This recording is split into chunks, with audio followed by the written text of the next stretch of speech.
The nominal model that we use when performing Hurst Cycles analysis is simply a list of cycles. And in that list of cycles, we give each cycle a name. And here is the nominal model that Hurst himself defined. It starts with an 18-year cycle as the longest cycle in the list of cycles. And the average wavelength of that cycle, as you can see, is 6,547.2 days. And that average wavelength works out at 17.93 years. The next cycle down is the 9-year cycle, and you can read all the details there, and so on, all the way down to the 5-day cycle. Now, the 5-day cycle is the shortest cycle that Hurst wrote about, and so we have a list of 11 cycles which are expected to be found in the market. Of course, Hurst Cycles is a dynamic approach, so we don't expect to find cycles of exactly that wavelength. But there is a cycle structure, if you like, which is represented by this nominal model. And the ratio between the wavelengths is very important. The ratio between the wavelengths of these cycles is either a simple integer value of 2 or 3, meaning that one cycle is either 2 times longer than the shorter cycle, or it is 3 times longer than the shorter cycle. For instance, the 54-month cycle is 3 times longer than the 18-month cycle. And so there are 3 18-month cycles within each and every 54-month cycle. An example of the 2-to-1 harmonic ratio is between the 40-day and 20-day cycles.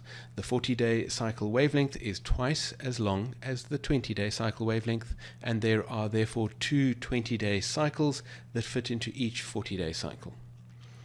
This is probably material that you're very familiar with. So let's get on to some more interesting material, which has to do with how the intraday cycles work and how they fit into the nominal model.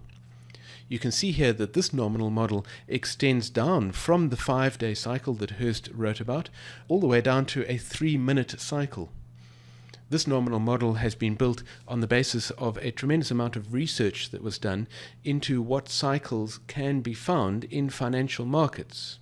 And this provides us with what might be described as a fixed harmonic ratio nominal model. Recent research that we have done, however, highlights the fact that the harmonic ratio of intraday cycles, cycles shorter than 1 day, are in fact most probably dynamic. And so the nominal model that the Hurst Cycles indicator works with has fixed harmonic ratios from the 1-day cycle all the way up to the 18-year cycle, but it works with dynamic harmonic ratios for the cycles which are intraday. Let me show you what that means.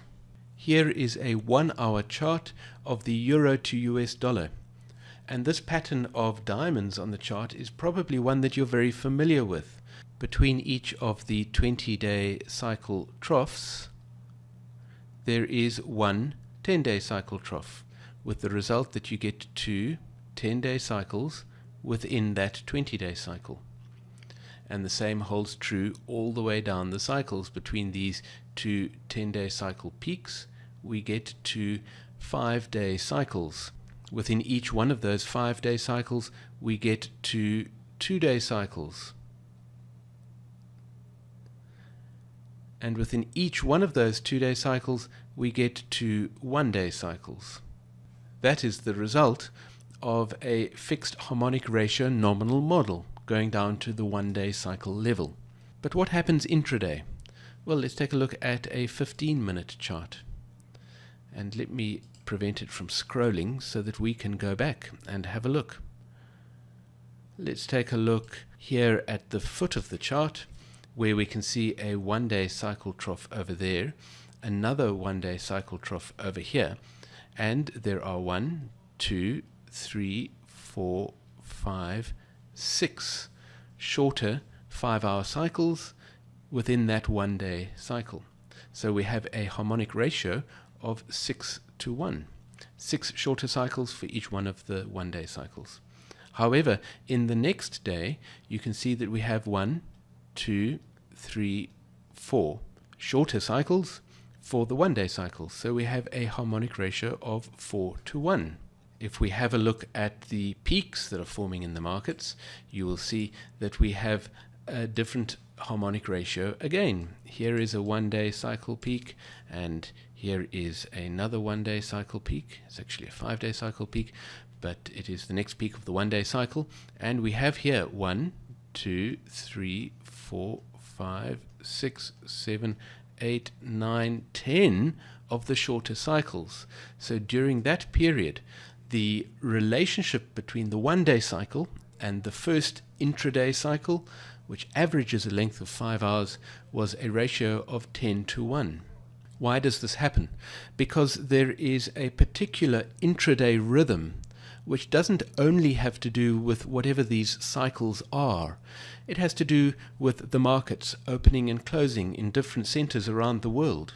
It has to do with the fact that at various times of the day, people who are trading the euro to US dollar are sleeping in one part of the world, and perhaps the traders in the other part of the world are less active. Perhaps they are trading different currency pairs. The cycles which move markets intraday are very dynamic, and they therefore require a dynamic harmonic ratio. Let's go all the way to the 1-minute chart, and let me zoom out a little bit, and we can have a look at the harmonic ratios between the intraday cycles. Let me also scroll this chart over so that we can have a look at the period between these troughs and these peaks. So here is a trough of the white cycle, which averages a length of 5 hours. And here is the next trough of the white cycle. And let's see how many purple cycles we have in between them. 1, 2, 3, 4 troughs of the purple cycle, which means that there are 5 cycles. So we have a harmonic ratio of 5:1 between the white cycle and the purple cycle. Now, at the same time, if we look at the peaks, you will see that we have 1, 2, 3, 4 peaks of the purple cycle between these two white cycles. So we also have a harmonic ratio of 5:1 between the purple cycle and the white cycle in the peaks. We have matching harmonic ratios. You will often find that at a particular time of day, you will have matching harmonic ratios between your intraday cycles.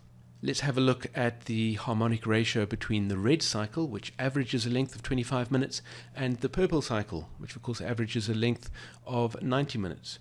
We would expect that harmonic ratio to be roughly 3:1, but you will notice that it too changes dynamically. In this period of time, we have a ratio of 3:1, 3 red cycles for every 1 purple cycle. Here we have a ratio of 2:1. There were only 2 red cycles within that purple cycle. 3:1 over here, 5:1 over here, and 3:1 over here. You can see that predominantly the harmonic ratio between those cycles is 3:1, but it is dynamic. It stretches, it breathes with the market. Let's have a look at the harmonic ratio between the red and the purple cycles in terms of the peaks. Here we have a harmonic ratio of 4:1, here 3:1, 4:1 again, 3:1, and 2:1.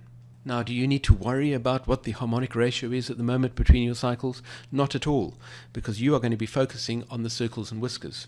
Actually knowing what the harmonic ratio is between the cycles is not really of any importance. What you will be doing is focusing on those circles and whiskers and looking for times where the circles of the different cycles are lined up with one another. At those times, of course, you know you have a high probability of a peak or a trough forming. The harmonic ratios take care of themselves. But if you are a traditional Hurst Cycles analyst, you might be wondering why sometimes the harmonic ratio of your intraday cycles is 3:1, sometimes it's 5:1, sometimes 2:1, sometimes it's 10:1. The harmonic ratios of the intraday cycles are dynamic. It's a very important feature of the way in which the Hurst Cycles indicator works, and it provides us with a highly adaptive, a highly dynamic system for working with cycles intraday.